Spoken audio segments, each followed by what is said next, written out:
When I was young, my family lived overseas. I lived in Indonesia for a few years. And my mother, she didn't have the money to send me where all the American kids went to school.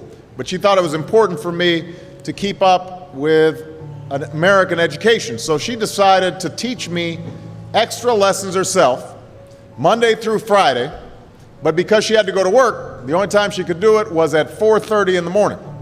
But whenever I'd complain, my mother would just give me one of those looks and she'd say, "This is no picnic for me either, Buster."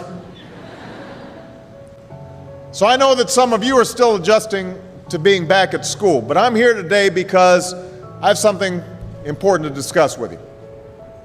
My father left my family when I was 2 years old, and I was raised by a single mom who had to work and who struggled at times to pay the bills and wasn't always able to give us the things that other kids had. There were times when I missed having a father in my life. There were times when I was lonely and I felt like I didn't fit in. So I wasn't always as focused as I should have been on school. And I did some things that I'm not proud of. And I got in more trouble than I should have. And my life could have easily taken a turn for the worse. But I was lucky. I got a lot of second chances. And I had the opportunity to go to college and law school and follow my dreams. My wife, our First Lady, Michelle Obama, she has a similar story. Neither of her parents had gone to college, and they didn't have a lot of money. But they worked hard, and she worked hard so that she could go to the best schools in this country. Some of you might not have those advantages. Maybe you don't have adults in your life who give you the support that you need. Maybe someone in your family has lost their job, and there's not enough money to go around. Maybe you live in a neighborhood where you don't feel safe, or have friends who are pressuring you to do things you know aren't right. Maybe you could be a great writer, maybe even good enough to write a book or articles in a newspaper, but you might not know it until you write that English class paper that's assigned to you. Maybe you could be an innovator or an inventor, maybe even good enough to come up with the next iPhone or the new medicine or vaccine, but you might not know it until you do your project for your science class.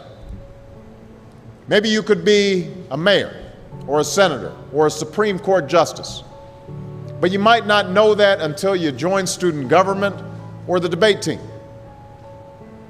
And no matter what you want to do with your life, I guarantee that you'll need an education to do it. You want to be a doctor or a teacher or a police officer? You want to be a nurse or an architect, a lawyer or a member of our military? You're going to need a good education for every single one of those careers. You cannot drop out of school and just drop into a good job. You've got to train for it and work for it and learn for it. And this isn't just important for your own life and your own future. What you make of your education will decide nothing less than the future of this country. The future of America depends on you. What you're learning in school today will determine whether we as a nation can meet our greatest challenges in the future.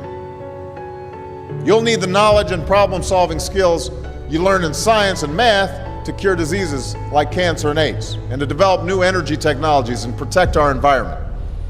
You'll need the insights and critical thinking skills you gain in history and social studies to fight poverty and homelessness, crime and discrimination, and make our nation more fair and more free. You'll need the creativity and ingenuity you develop in all your classes to build new companies that will create new jobs and boost our economy. We need every single one of you to develop your talents and your skills and your intellect so you can help us old folks solve our most difficult problems.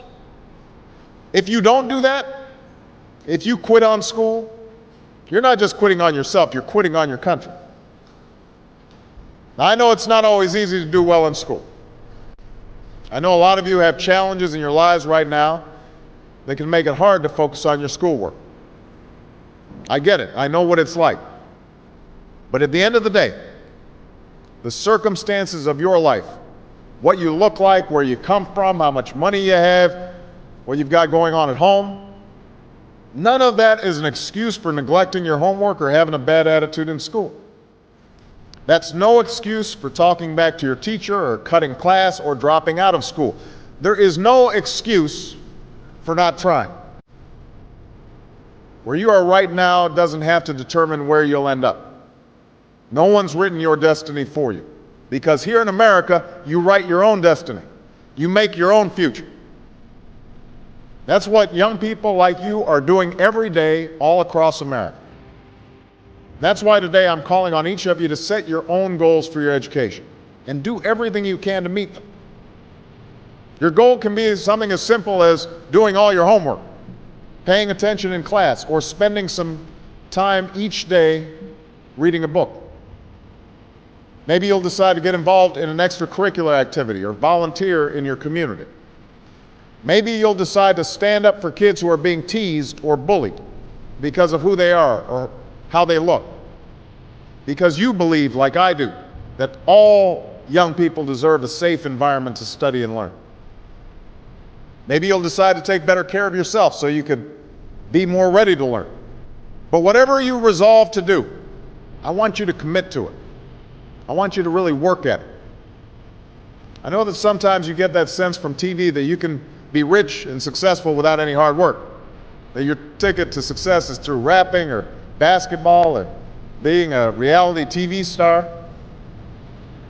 Chances are you're not going to be any of those things. The truth is, being successful is hard. You won't love every subject that you study. You won't click with every teacher that you have. Not every homework assignment will seem completely relevant to your life right at this minute. And you won't necessarily succeed at everything the first time you try. That's okay. Some of the most successful people in the world are the ones who've had the most failures. J.K. Rowling, who wrote Harry Potter. Her first Harry Potter book was rejected 12 times before it was finally published. Michael Jordan was cut from his high school basketball team. He lost hundreds of games and missed thousands of shots during his career. But he once said, "I have failed over and over and over again in my life, and that's why I succeed." These people succeeded because they understood that you can't let your failures define you. You have to let your failures teach you. You have to let them show you what to do differently the next time. So if you get into trouble, that doesn't mean you're a troublemaker. It means you need to try harder to act right. If you get a bad grade, that doesn't mean you're stupid. It just means you need to spend more time studying. No one's born being good at all things. You become good at things through hard work. You're not a varsity athlete the first time you play a new sport. You don't hit every note the first time you sing a song. You've got to practice. The same principle applies to your schoolwork. You might have to do a math problem a few times before you get it right. You might have to read something a few times before you understand it. You definitely have to do a few drafts of a paper before it's good enough to hand in. Don't be afraid to ask questions. Don't be afraid to ask for help when you need it. I do that every day. Asking for help isn't a sign of weakness, it's a sign of strength. Because it shows you have the courage to admit when you don't know something, and that then allows you to learn something new. So find an adult that you trust, a parent, a grandparent, or a teacher, a coach, or a counselor, and ask them to help you stay on track to meet your goals. And even when you're struggling, even when you're discouraged, and you feel like other people have given up on you, don't ever give up on yourself. Because when you give up on yourself, you give up on your country. The story of America isn't about people who quit when things got tough. It's about people who kept going, who tried harder, who loved their country too much to do anything less than their best. It's the story of students who sat where you sit 250 years ago and went on to wage a revolution, and they founded this nation. Young people. Students who sat where you sit 75 years ago, who overcame the Depression and won a world war, who fought for civil rights and put a man on the moon.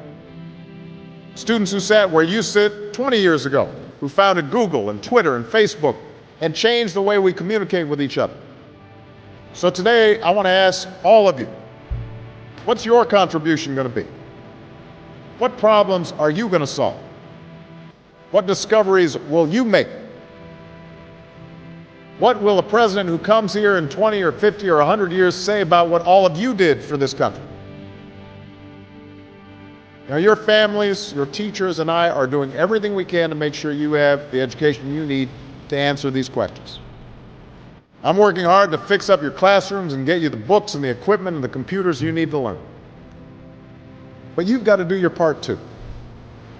So I expect all of you to get serious this year.